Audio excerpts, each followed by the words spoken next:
عید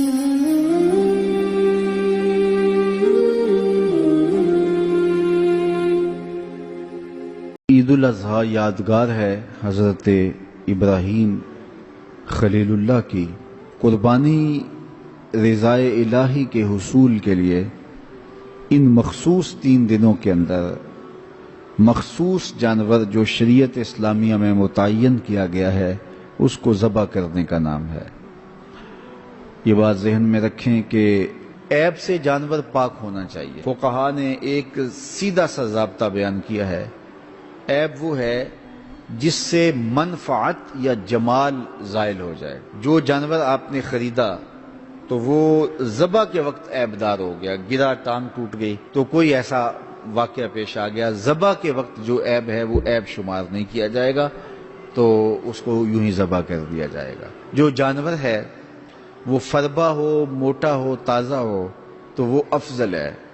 2 جانور کرنے کی بجائے 1 جانور فربا ہو تو وہ زیادہ افضل ہے۔ شریعت اسلامیہ نے صاحب نصاب پر قربانی واجب کی ہے۔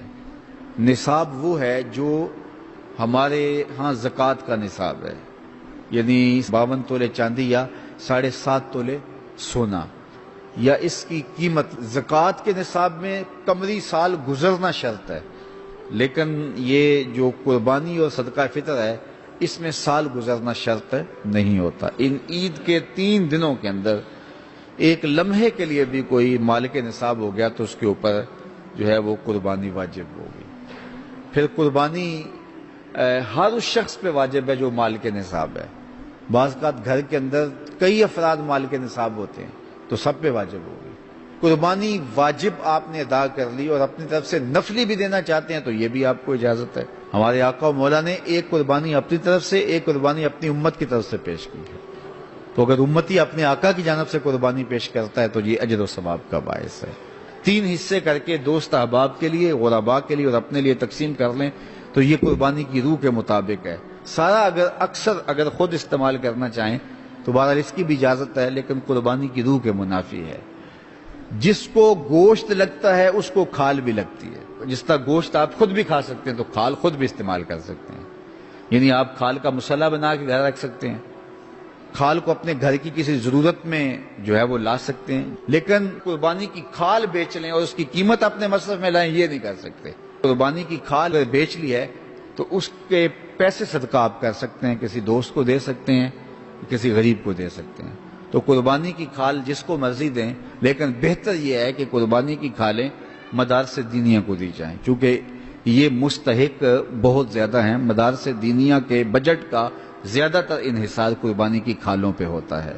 کسی زمانے میں مدارس دینیہ کے لیے، مساجد کے لیے اور خانقاہوں کے لیے امراء، رؤساء اور حکام جاگیریں مقرر کرتے تھے اور ان کا نظم و نسق چلتا تھا۔ ہمارے دیہاتوں میں آج بھی مسجدوں کے نام پہ 8-8، 5-5، 6-6 جو ہے وہ ایکڑ نام ہوتے ہیں اور مسجد کی ضروریات اس کے محاصل سے پوری ہوتی ہیں، لیکن اب تو مدارس دینیہ کا انحصار رہ ہی قربانی کی کھالوں، زکوٰۃ فنڈ اور لوگوں کے تعاون اور مخیر حضرات کی کوشش سے رہ گیا ہے۔ اس لیے اپنے مدارس کی طرف بہت زیادہ توجہ دینے کی ضرورت ہوتی ہے اور قربانی کی کھالیں کوشش کر کے خود مدارس دینیہ کے اندر پہنچائیں۔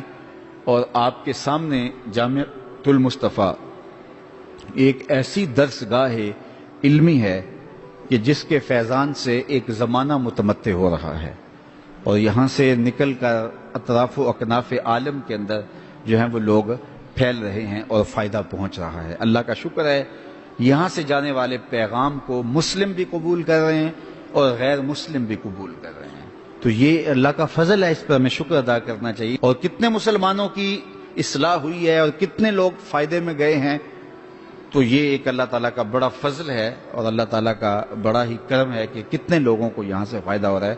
اور ظاہر ہے ہم ساری زندگی تو نہیں بیٹھ رہیں گے، ایک وقت عمر کا، زندگی کا ہم نے پورا کرنا ہے، اس کے بعد ہم نے چلے جانا ہے، تو ہماری جگہ اوروں نے آنا ہے۔ تو یہ دارالعلوم اگر زیادہ سے زیادہ لوگ پیدا کرے گا تو زیادہ لوگوں کو فائدہ پہنچ سکتا ہے۔ تو اس لیے نہ صرف قربانی کی کھالیں بلکہ اس ادارے کے ساتھ آپ کا ہر طرح کا تعاون درکار ہے۔ سب سے بڑا تعاون آپ کا اس ادارے کے ساتھ محبت کا تعاون درکار ہے۔ آپ اس مرکز سے اپنی عقیدت کا رشتہ، اپنی محبت کا رشتہ جو ہے وہ وابستہ کریں. جس طرح عشق کیا جاتا ہے، پیار کیا جاتا ہے، اس مرکز سے آپ پیار کریں، اس مرکز سے آپ محبت کریں. یہ مرکز ہماری عقیدتوں کا مامن اور مسکن ہونا چاہیے، چونکہ اس سے بہت سارے لوگوں کو فائدہ ہو.